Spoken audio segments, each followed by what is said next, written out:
Here's Dr. Robert.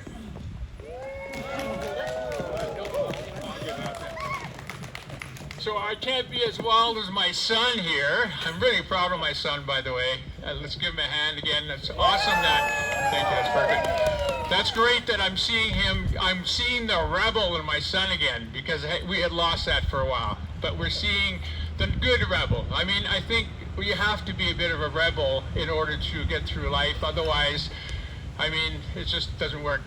It came so easy to me. As a teenager, I grew up smoking. I was like smoking from 14 to 19 years old. Hey, Flo.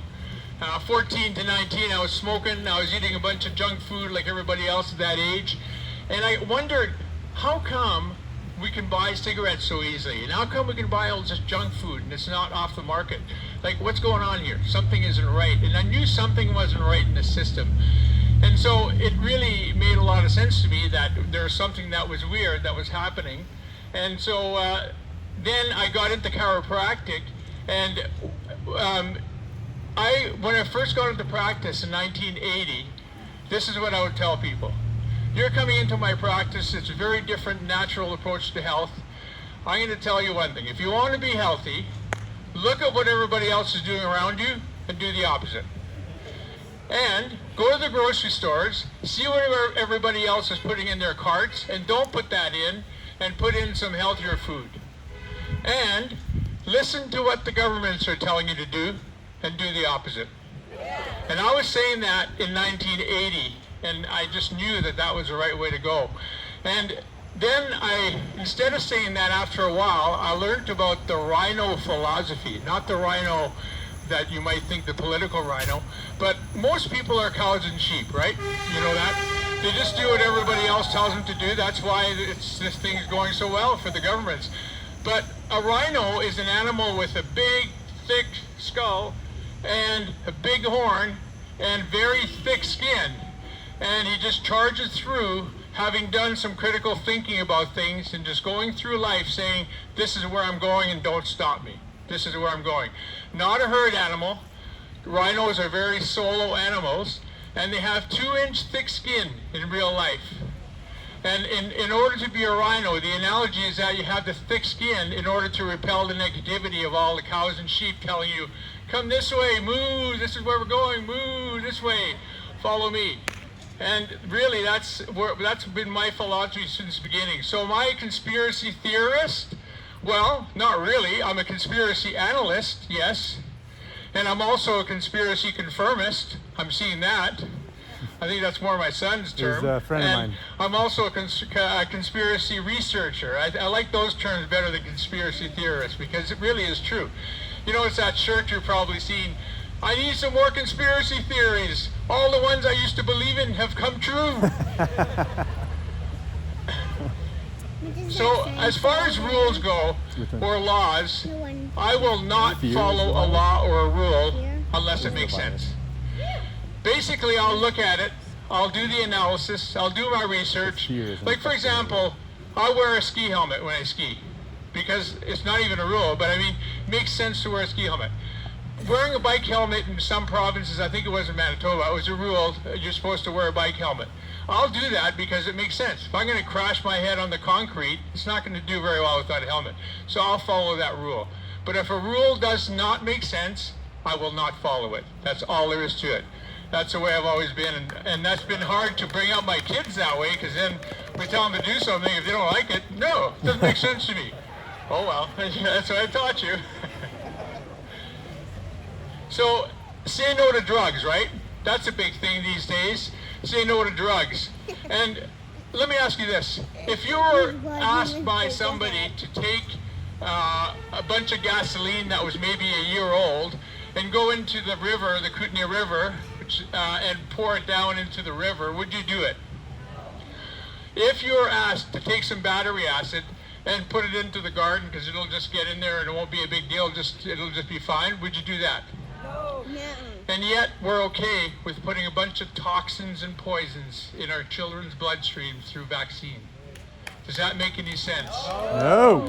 And that's where we need to educate more people. I've got all 5 children that have been non-vaccinated since birth, and they've been extremely healthy through it. And we have 9 grandchildren. All of our grandchildren have been non-vaccinated also. So we are, it's not a belief, it's a knowing in our family that this is the right way. We know that, I do know that if you could take a germ and actually put it into the body just exactly as in its natural form, it wouldn't be so bad. I still wouldn't do it. I still wouldn't think of injecting a germ in my body, but at least you wouldn't have the toxins that are associated to a vaccine. It has to have preservatives, stabilizers, adjuvants, all kinds of stuff in a vaccine formula, because otherwise it wouldn't have a shelf life of more than what the germ would live on the Petri dish, which is basically from anywhere from 6 hours to 24 hours for all germs. So I don't think the drug companies would be too happy with a 24-hour shelf life on the vaccines they're selling to the public. I don't think that would work. That would cut into their profits big time. And I think they're into profits, I'm not sure, but I'm pretty sure. So when I learned about vaccine was in my first quarter of chiropractic school, and one of the teachers said, I think it's a good idea to rethink the whole vaccine thing and to think about this thing. It made sense to me intuitively. I thought, yeah, like we were created with the ability to heal ourselves. Why would you want to inject a bunch of toxins in your body to create immunity? It does not make sense. And I researched it only because I wanted to educate people. I already was sold just with that one question. It was like, yeah, that totally makes sense. And it was so easy for me. So for some people, it's not quite that easy because there's been so much programming that's been done on that. So, and a lot of people ask me or tell me that I'm radical. Who's the one that's radical? Me, who believes in natural things and does things in a natural way? Or the ones that are doing all kinds of unnatural things that are really not designed to be done to our bodies? Who's the radical one, I wonder? So early marketing for Big Pharma has been the West Nile virus, Ebola, the SARS, the swine flu, all these different things. I've always said that's just marketing. They're losing the public's interest because people are less interested in vaccinating. They have to draw people back in, and that's just a created fear that has been happening. And as soon as this COVID came along, we just thought, oh geez, another one, that's going to be another marketing scheme. So all of our family got it right away. It's like, this is not right. There's something wrong here. So it was very obvious for us right from day one. And and I'm proud to say that I have not worn a mask once. Not once. And that's probably why I haven't gone skiing though. I have not skied this year. I usually would have had ask my son, I'm a very avid skier, probably 40 days by now at least. But I haven't gone once because I don't want to deal with the mask police, the COVID, the Nazi control at the ski hill, so I don't even want to deal with it, so I haven't been. But when I go to a store, I'll just say, they say, sir, you're not wearing a mask. And I look them straight in the eye, and I say, I can't wear a mask. And they say, really? I look them again, I can't wear a mask. That's all I say. I can't. In good conscience, I cannot wear a mask. And it's against my principles completely to wear a mask. And I ask people, I say, are you wearing a mask? Are you not wearing a mask because you're scared of what people will think? Or are you not wearing a mask because of the fact that you don't want to rock the boat?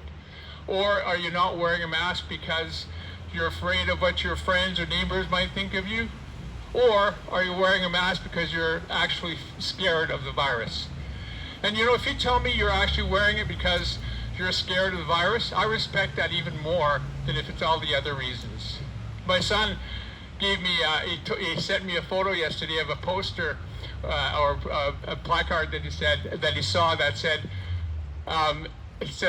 if you are wearing a mask not to, or if you're doing, I got it written down here, it's pretty funny.